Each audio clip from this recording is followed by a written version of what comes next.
दोस्तों आपसे रिक्वेस्ट करेंगे कि अगर आपको वीडियो पसंद आए तो प्लीज एक लाइक कर दीजिएगा। तो मूवी स्टार्ट होती है और हम खानदाक नाम के एक राज्य को देख पाते हैं। एक समय था जब खानदाक राज्य बहुत ज्यादा प्रसिद्ध, समृद्ध और ज्ञान का भंडार हुआ करता था। पर तभी इस राज्य पर नजर पड़ी एक तानाशाह की, जो इस पर राज करके यहाँ के सभी लोगों को अपना गुलाम बना लेता है। पर उसका मंसूबा यहाँ के लोगों को गुलाम बनाना नहीं, बल्कि इससे भी बहुत ज्यादा खौफनाक था। राजा यहाँ के सभी लोगों को गुलाम बना करके एक खास धातु एटर्नियम की खुदाई में लगा देता है, क्योंकि राजा काली शक्तियों में बहुत बिलीव करता है और उसे एटर्नियम धातु का एक ताज बनाना है। क्योंकि ऐसा रिचुअल है कि अगर एटर्नियम धातु के ताज में नर्क में रहने वाले 6 डीमंस की शक्तियों को मिला दिया जाए तो वो न सिर्फ इस पृथ्वी पर बल्कि पूरे ब्रह्मांड पर राज करेगा। पर दूसरी तरफ खानदाक के लोग अब उसकी तानाशाही से तंग आ चुके थे और उससे आजादी चाहते थे। इस आजादी के रूप में एक मसीहा उभरता है जो कि एक छोटा सा बच्चा था।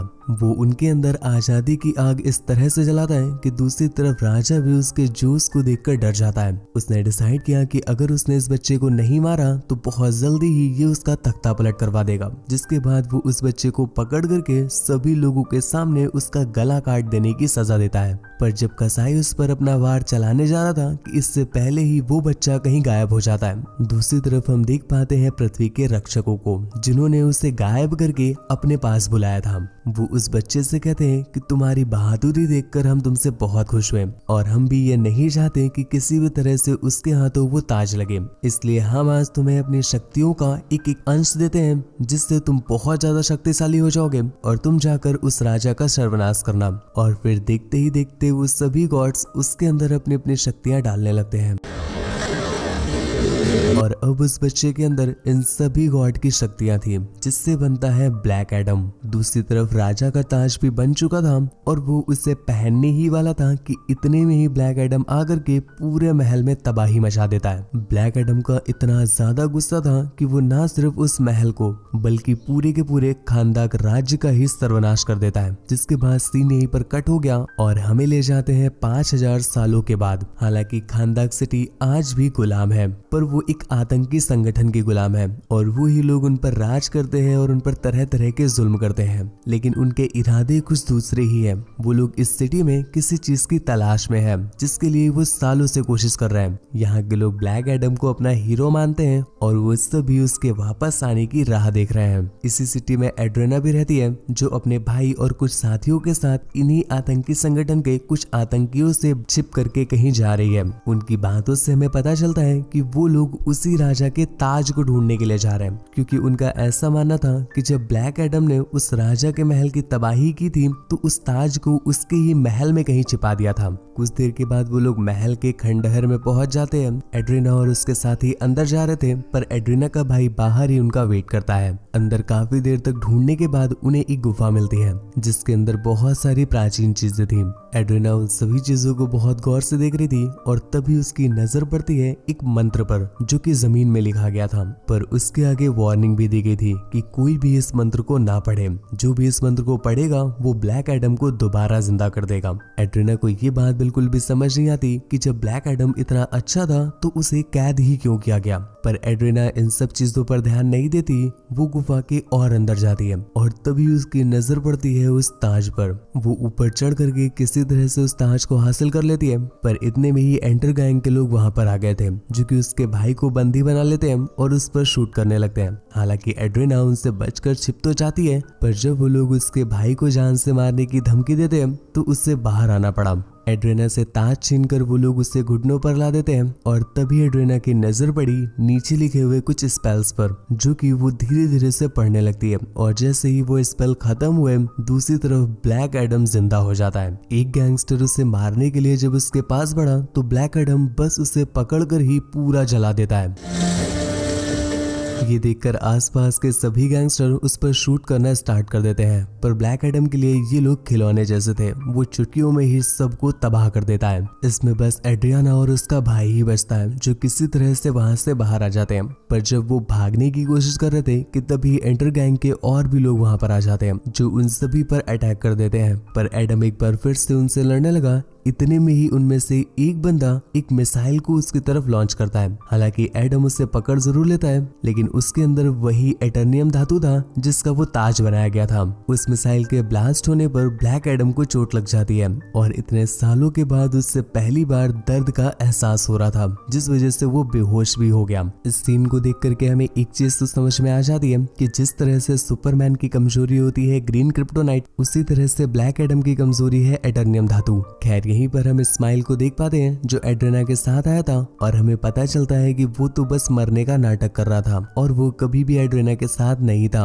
वो तो उसी गैंग का एक मेंबर है। दूसरी तरफ हम हॉफमैन को देख पाते हैं जो ये पूरी तबाही देख रहा था। वो एक जस्टिस सोसाइटी का मेंबर है जिसका काम शहर में शांति और अमन को बनाए रखना है। शहर में ऐसी तबाही देख करके उसे ऑर्डर मिलता है कि वो लोग तुरंत ही एडम को गिरफ्तार करें, जिसके लिए हॉफमैन अपनी पूरी टीम को इकट्ठा करता है, जिसमें से एक है साइक्लो, जिसके अंदर पावर्स हैं कि वो हवा को अपने कंट्रोल में कर सकती है। और दूसरी तरफ है एडम स्नैचर जो कि अपने साइज को अपने हिसाब से कितना भी चेंज कर सकता है। और तीसरे है इन सभी लोगों में सबसे ज्यादा एक्सपीरियंस्ड और ऑडियंस के सबसे प्यारे डॉक्टर फेट। इनके पास एक ऐसा हेलमेट है जिसके थ्रू ये भविष्य को भी देख सकते हैं। दूसरी तरफ ब्लैक एडम की जब आंख खुलती है तो वो अपने सामने एड्रियाना के बेटे को देखता है। वो ब्लैक एडम का बहुत बड़ा फैन है और वो उससे बताता है कि वो पिछले 5000 सालों से वहां पर कैद था और मेरी मॉम ने ही उसे आजाद कराया है। यहाँ के सभी लोग उसे अपना मसीहा मानते हैं और सालों से उसके आने का वेट कर रहे हैं। जिस तरह से उसने 5000 साल पहले खानदान सिटी को आजाद करवाया था, वैसे ही आज भी उसे खानदान सिटी को आजाद कराना होगा, क्योंकि ये सिटी एंटर गैंग के गुलाम है और ब्लैक एडम ही है जो उनसे उन्हें आजादी दिला सकता है।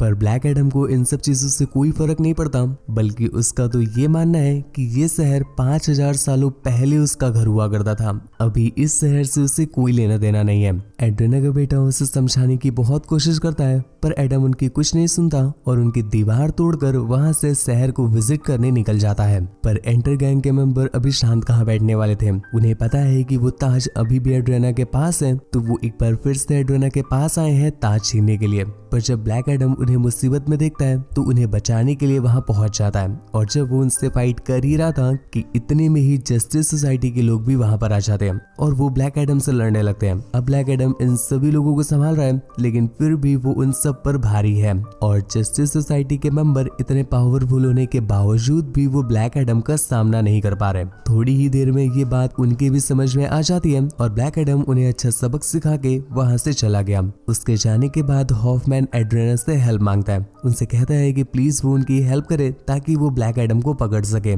पर एड्रियाना इसका जवाब देते हुए उनसे कहती है कि तब तुम लोग कहाँ थे जब केव में हमें मारा जा रहा था।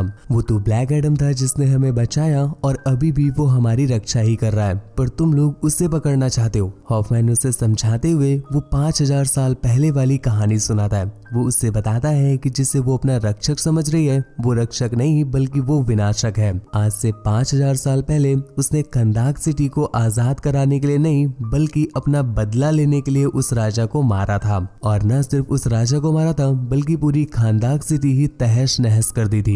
ये वही सीन है जो हमने मूवी की स्टार्टिंग में देखा था। तो एड्रियाना को ये चीज समझनी पड़ेगी कि एडम कोई रक्षक नहीं बल्कि वो विनाशक है। और दोस्तों ये चीज एडम की कॉमिक में रिप्रेजेंट भी की गई है, क्योंकि उसमें वो हीरो नहीं बल्कि एंटी हीरो की तरह रिप्रेजेंट हुआ था। खैर एड्रियाना उनकी बातें जब सुनती है तो उसे भी ऐसा लगने लगता है कि शायद एडम एंटी हीरो है, तो वो उन्हें एडम का पता बताने के लिए राजी हो जाती है। ब्लैक एडम के पास पहुंच करके जस्टिस सोसाइटी के सभी लोग उससे रिक्वेस्ट करते हैं कि उन्हें साथ मिलकर काम करना चाहिए और ऐसा कोई भी काम न करें जिससे शहर को कोई नुकसान पहुंचे।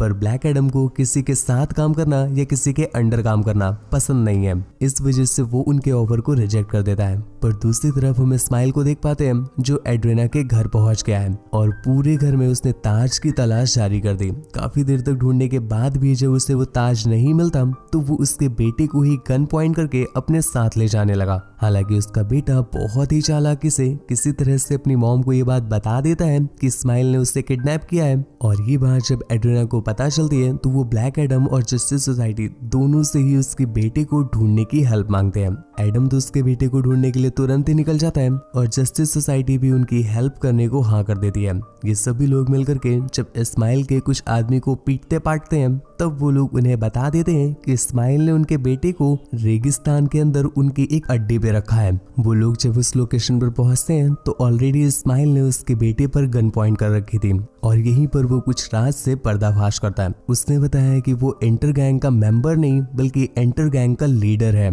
और ये सारे मेंबर्स उसके कहने पर ही काम करते हैं। और इस्माइल को ताज इसलिए चाहिए क्योंकि वो उसी राजा का वंशज है जिस राजा को आज से 5000 साल पहले एडम ने मार दिया था। तभी वो अपनी पीढ़ी का बदला लेने के लिए ये सब कुछ कर रहा है। वो एड्रिना के बेटे को शूट करने ही वाला था कि इतने में ही एड्रिना उसे ताज निकाल कर दे देती है, पर इस्माइल उस ताज को पाने के बाद भी उसके बेटे को शूट कर देता है। दूर खड़ा ब्लैक एडम जब ये देखता है तो पता नहीं क्यों उसे अचानक से बहुत गुस्सा आता है और वो अपनी सुपर फास्ट स्पीड की हेल्प से उस बुलेट को खुद ले लेता है और उसके बेटे को बचा लेता है। ब्लैक एडम को इतना गुस्सा आता है कि उसके अंदर से बहुत हाई इंटेंस वाली लाइटनिंग निकलने लगती है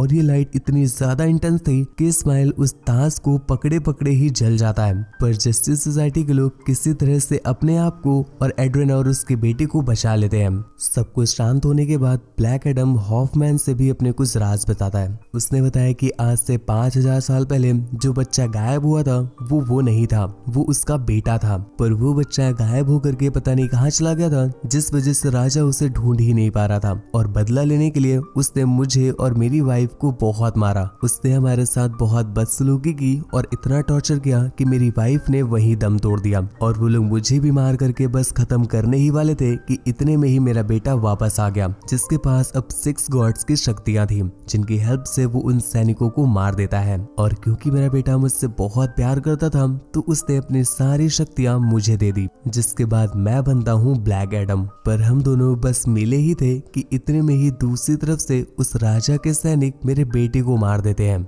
मेरे पास तो शक्तियां थी इसलिए मैं बच गया, पर मैं अपने बच्चे को नहीं बचा पाया। और दोस्तों यही रीजन था कि जब इस्माइल एड्रियाना के बेटे को मार रहा था तो ब्लैक एडम को बहुत गुस्सा आया था क्योंकि उसने भी अपने बच्चे को ऐसे ही खो दिया था। एडम आगे बताता है कि उसे इतना ज्यादा गुस्सा आया कि वो अपने बच्चे की मौत का बदला लेने के लिए उसी राजा के पास पहुंच गया जिस समय पर वो ताज पहन रहा था। उसने उस राजा से बदला लेने के लिए चारों तरफ तबाही तो फैला दी, पर उसे अपनी शक्तियों को कंट्रोल करना नहीं आता था। शक्तियों को कंट्रोल करना उन गॉड्स ने सिर्फ उसके बेटे को सिखाया था। एडम को शक्ति को कंट्रोल करने का कोई आइडिया नहीं था, जिस वजह से उसकी शक्तियां इतनी ज्यादा इंटेंस हो गई कि न सिर्फ वो राजमहल बल्कि पूरा का पूरा शहर ही तबाह हो जाता है। और उन गॉड्स को जब ये बात पता चली तो उन्हें एडम पर बहुत गुस्सा आता है, जिसकी सजा देने के लिए वो गॉड्स उसे उसी केव के अंदर कैद कर देते हैं। हजारों सालों तक वो उसी के अंदर कैद रहा, पर एक दिन एड्रियाना आई जिसने उसे आजाद किया। और यही रीजन था कि ब्लैक एडम एक तरफ पूरी सिटी को बचाना नहीं चाहता है, पर वो कभी भी एड्रियाना को बचाने का साथ नहीं छोड़ता था क्योंकि उसने उसे आजाद किया था। पर आज एडम को अपनी शक्तियों को लेकर बहुत दुख हो रहा है क्योंकि जब उसने इस्माइल को मारा था तो उसकी लाइट्स इतनी ज्यादा इंटेंस निकली थी कि उसकी वजह से जस्टिस सोसाइटी के लोग और एड्रियाना और उसके बेटे भी मरने वाले थे। इस वजह से वो अपनी शक्तियों से नफरत करने लगता है और वो अपनी शक्तियों को त्यागना चाहता है, जिसके लिए वो एक मैजिकल स्पेल का यूज करता है जो था शज़ैम। ये स्पेल बोलते ही एडम अपनी उन सभी शक्तियों को तब तक के लिए खो देगा जब तक वो ये स्पेल दोबारा ना बोल दे। मतलब ब्लैक एडम शज़ैम बोलने से बिल्कुल ऑर्डिनरी हो जाता है और अगले ही पल जैसे ही वो शज़ैम बोलता है उसके पास उसकी सारी शक्तियां आ जाती है। इसलिए ब्लैक एडम हॉफमैन से रिक्वेस्ट करता है कि वो उसके साथ कुछ ऐसा कर दे कि दोबारा कभी वो शज़ैम बोल ही ना पाए, जिस पर हॉफमैन भी उसकी हेल्प करता है और उसे समुद्र के अंदर एक केज टाइप के शेल के अंदर बंद कर दिया जाता है। उसके मुंह पर एक ऐसा यूनिक मास्क भी लगाया जाता है जिससे लगने के बाद इंसान एक शब्द भी नहीं बोल सकता। ये इसीलिए लगाया गया है ताकि एडम कभी भी शज़ैम ना बोल सके। दूसरी तरफ हम इस्माइल को देख पाते हैं जो अब हेल में आ चुका है और यहाँ पर हमें उसके सारे मंसूबे पता चलते हैं। ये सब जो कुछ भी हुआ है ये सब उसकी प्लान का एक हिस्सा था क्योंकि एक्चुअल में उसका रीजन उस ताज को पाना नहीं बल्कि हेल में आना था। हमें पता चलता है कि उस ताज को पहनने से शक्तियां नहीं मिलती हैं, बल्कि उस ताज को अपने हाथ में पकड़कर अगर सबैक बोला जाए और इतने में ही उसकी मृत्यु हो जाए तो वो हेल में पहुंच जाएगा जहां पर हेल के डीमंस होंगे होंगे जो उसे शक्तियां देंगे। और यही रीजन था कि इस्माइल ने ताज लेने के बावजूद एड्रियाना के बेटे को मारा, क्योंकि उसे पता था कि इस चीज से एडम को बहुत गुस्सा आएगा और वो उसे मार देगा। इस समय पर ताज भी उसके हाथ में था और अपने मरने से पहले उसने सबक बोल दिया, जिस वजह से वो अब हेल में है और हेल के वो 6 डीमंस उसे अपनी सारी शक्तियां दे देते हैं, जिससे अब वो इस्माइल नहीं रहा, वो बन जाता है सबैक। हेल से निकल करके सबैक जब दुनिया में आया तो वो चारों तरफ तबाही मचाने लगता है। जस्टिस टीम के मेंबर को जब ये पता चलता है तो वो सभी लोग सबैक को रोकने के लिए निकल जाते हैं, पर तभी डॉक्टर फेट फ्यूचर देख पाते हैं, जिसमें उन्होंने देखा कि हॉकमैन मरने वाला है। इस चीज से वो इतना ज्यादा घबरा जाते हैं कि जब वो लोग लड़ने के लिए जा रहे थे कि तभी वो चारों तरफ एक शील्ड बना दे ताकि हॉफमैन और उसके साथी अंदर ना आ सके। डॉक्टर फेट उन्हें समझाते हुए कहता है कि उसने फ्यूचर में देखा था कि हॉफमैन मरने वाला है, ये सब कुछ वो हॉफमैन को बचाने के लिए कर रहे हैं, इसलिए प्लीज वो दीवार के उसी तरफ रहे। अंदर जाकर के डॉक्टर फेट सबैक से लड़ने की बहुत कोशिश करते हैं, वो अपने कई सारे फॉर्म्स में भी आ जाते हैं, लेकिन फिर भी वो सबैक का सामना नहीं कर पा रहे थे। ये देखकर उन्हें एक बात तो समझ में आ जाती है कि सबैक का सामना जस्टिस टीम का कोई भी मेंबर नहीं कर सकता, इसके लिए उन्हें ब्लैक एडम को ही बुलाना पड़ेगा। वही एक ऐसा है जो इसे संभाल सकता है। वो ब्लैक एडम से टेलीपैथी के थ्रू बात करते हैं और उसे उनकी हेल्प करने के लिए मनाते हैं। वो भी इस बात के लिए मान जाता है और फिर डॉक्टर फेट टेलीपैथी के थ्रू ही उसे उस केज से बाहर निकालते हैं। बाहर निकलकर एडम उनके सैनिकों को ध्वस्त करके सजान बोल देता है, जिससे वो एक बार फिर से अपने एडम फॉर्म में आ गया। पर अनफॉर्चुनेटली दूसरी तरफ सबैक डॉक्टर फेट को मार देता है। इस वजह से वो शील्ड भी खत्म हो गई और हॉफमैन और बाकी के साथी सब उस महल के अंदर आ जाते हैं। एडम भी वहां पर पहुंच गया और वो सबैक से लड़ने लगता है। पहले तो हमें यही लग रहा था कि सबैक के आगे एडम कुछ भी नहीं है, पर कुछ ही देर में एडम जब अपने पूरे गुस्से में आता है, वो सबैक को पकड़कर ऊपर आसमान में ले जाता है और उसके सर को बीच से फाड़ देता है, जिससे सबैक के 2 टुकड़े हो गए और वो वहीं पर मर जाता है।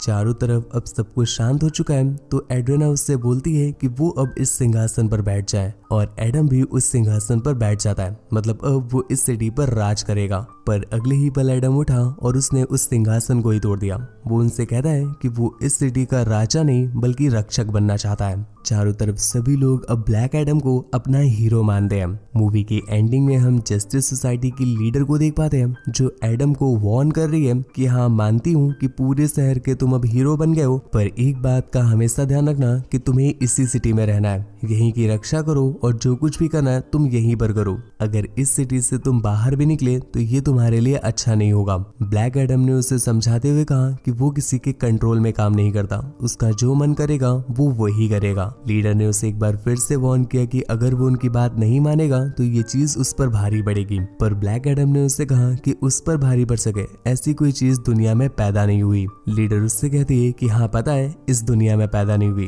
पर दूसरी दुनिया को कोई है जो उस पर भारी पड़ सकता है। ये बात सुनकर एडम को गुस्सा आ जाता है और वो उसकी इस डिवाइस को ही तोड़ देता है, जिस वजह से चारों तरफ धुआं धुआं हो गया। और जैसे ही धुआं शांत होता है उसके अंदर से निकलता है सुपरमैन, जो उससे कहता है कि एडम मुझे लगता है कि हमें बात करने की जरूरत है। और उसके इन्हीं वर्ड्स के साथ ये मूवी यहीं पर एंड हो जाती है। तो दोस्तों अगर आपको सच में मूवी पसंद आई हो तो मूवी के नाम पर एक लाइक कर दीजिएगा, और यदि आपको मेरा काम पसंद आया हो तो चैनल को सब्सक्राइब करके बेल आइकन प्रेस कर लीजिएगा। ब्लैक एडम या सुपरमैन इन दोनों की फाइट हो इनमें से कौन जीतेगा ये आप मुझे नीचे कॉमेंट करके बताना, मैं भी देखूँ किसे किसकी पावर्स के बारे में ज्यादा पता है। मुझसे बात वगैरह करना चाहते हैं या आप मुझे देखना चाहते हैं तो मुझे इंस्टाग्राम पर फॉलो करके मैसेज कर सकते हैं। मेरी इंस्टा आईडी आपको स्क्रीन पर दिख रही है और लिंक नीचे डिस्क्रिप्शन में दिया हुआ है।